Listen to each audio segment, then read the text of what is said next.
What if the very technology meant to save the NHS is quietly putting it at risk? That is the question the British Medical Association is now forcing onto the national agenda. The BMA, which represents over 190,000 doctors across the United Kingdom, has issued a stark warning that the rapid and often poorly managed adoption of new technology inside the NHS is creating vulnerabilities that could harm both patients and staff. This is not a fringe concern from a handful of technophobes. This is the medical establishment telling policymakers, in plain terms, that the digital transformation of Britain's health service is moving faster than the safeguards around it. As of today, the 3rd of July, 2026, that warning has never felt more urgent. The BMA's position is grounded in a fundamental concern that technology is being adopted inside the NHS without adequate clinical oversight, transparent governance, or meaningful consultation with the frontline staff who actually use these systems. The association has pointed to a pattern where commercial contracts are agreed at the top, rolled out across trusts, and only then does anyone discover the practical problems, interoperability failures, data quality issues, or tools that simply do not fit clinical workflows. The BMA argues this approach prioritizes procurement timelines over patient safety. Critically, the organization is not opposed to digital transformation in principle. It supports the modernization of NHS infrastructure. What it objects to is the absence of proper risk assessment before deployment, and the suppression of legitimate professional concerns once systems go live. That last point is not hypothetical, it has already happened. Perhaps no single example illustrates the BMA's concerns more sharply than the controversy surrounding Palantir, the American data analytics company awarded a major contract to build the NHS Federated Data Platform. In April 2026, reports emerged that NHS staff were being told, in effect, to stop criticizing Palantir or face consequences for their jobs. That is an extraordinary allegation. NHS employees, many of them clinicians with legitimate data governance and patient privacy concerns, were reportedly being pressured into silence about a commercial contract worth hundreds of millions of pounds. Palantir's involvement in public healthcare systems has long been contentious, given the company's origins in defense and intelligence analytics. Critics have raised questions about how patient data is used, who has access to it, and what happens to that data once the contract ends. When staff raise these questions and are told to stay quiet, it suggests that the NHS's procurement culture may be prioritizing commercial relationships over the professional obligations of its own workforce. Beyond data contracts and governance failures, the BMA has also flagged cybersecurity as a critical and growing vulnerability. A detailed analysis published in late 2024 described what it called cracks in the system, areas where NHS digital infrastructure remains dangerously exposed to cyber attack. This is not scaremongering. In May 2024, a ransomware attack on Synovis, a pathology services provider to NHS trusts in London, forced the cancellation of thousands of operations and blood transfusion appointments. Patient data was stolen and published online. The incident caused what NHS England described as a critical incident across multiple London hospitals.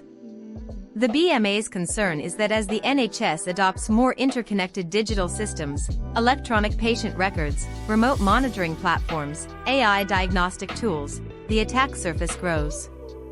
Each new technology integration is a potential entry point. Without robust, consistently funded cybersecurity across all trusts and integrated care systems, the NHS is building a more capable but also more fragile digital architecture. The human cost of poorly managed tech adoption is being felt directly by NHS staff. Clinicians report spending increasing amounts of time navigating digital systems that were not designed with their workflows in mind. Electronic patient record systems, some of which cost individual trusts hundreds of millions of pounds to implement, have in several cases slowed down clinical processes rather than accelerating them.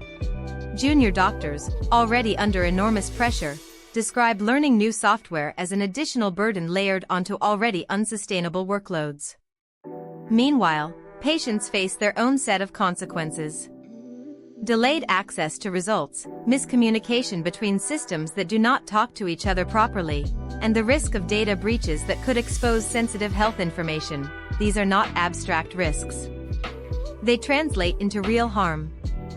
The BMA has been consistent in saying that without adequate investment in training, system integration, and staff support, digital transformation risks becoming digital disruption. The pressure on the NHS tech agenda has intensified significantly over the past year. The government has pushed ahead with the NHS Federated Data Platform rollout despite persistent objections from campaigners and some clinicians. The resident doctors dispute, which dominated headlines through early 2026, added another layer of institutional strain, with training post funding threatened as a negotiating pressure point. Morale among junior medical staff reached a critical low. Against this backdrop, the BMA's warnings about technology risk are landing in a workforce already stretched thin. What is new as of mid-2026 is that the conversation is no longer purely about efficiency and innovation. It has shifted to accountability. Who is responsible when a system fails? Who carries liability when patient data is compromised? Who speaks for clinical staff when they raise concerns and are told to be quiet? These are questions that Parliament, NHS England, and the government's Department of Health and Social Care are now being forced to answer. Looking ahead, several things are likely to happen in the coming months. First, pressure on the government to publish a comprehensive NHS cybersecurity strategy will intensify, particularly if there is another major incident involving patient data. Second, the Palantir contract and the way concerns about it have been managed internally is likely to face greater parliamentary scrutiny. Select committee hearings, freedom of information requests, and investigative journalism are all closing in on how this deal was handled. Third, the BMA is expected to push for formal mechanisms that give clinicians a structured, protected role in technology procurement decisions, moving away from the current model where commercial decisions are made above clinical heads. Whether the government responds constructively or defensively will likely determine whether the NHS's digital transformation becomes a success story or a cautionary tale. The trajectory right now is uncertain, and that uncertainty itself is a risk. The BMA's warning is not just a message for policymakers. It is a message for every person who uses the NHS, which is to say, almost everyone in Britain. Patients have a right to know how their data is being used, who holds it, and what protections are in place. Staff have a right to raise concerns without fear of professional consequences. And the public has a right to expect that when billions of pounds of public money are spent on NHS technology, the people making those decisions have genuinely consulted the clinicians and patients who will live with the outcomes. If you are a patient, you can ask your GP practice or hospital trust what data systems they use and who has access to your records.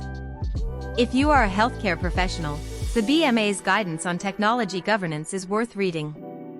And if you are a citizen concerned about NHS accountability, contacting your MP about the Palantir contract and NHS cybersecurity funding is a direct and legitimate way to make your voice heard. The NHS is one of the most complex organizations on earth. It serves over 68 million people, employs over 1.5 million staff, and handles some of the most sensitive personal data in existence.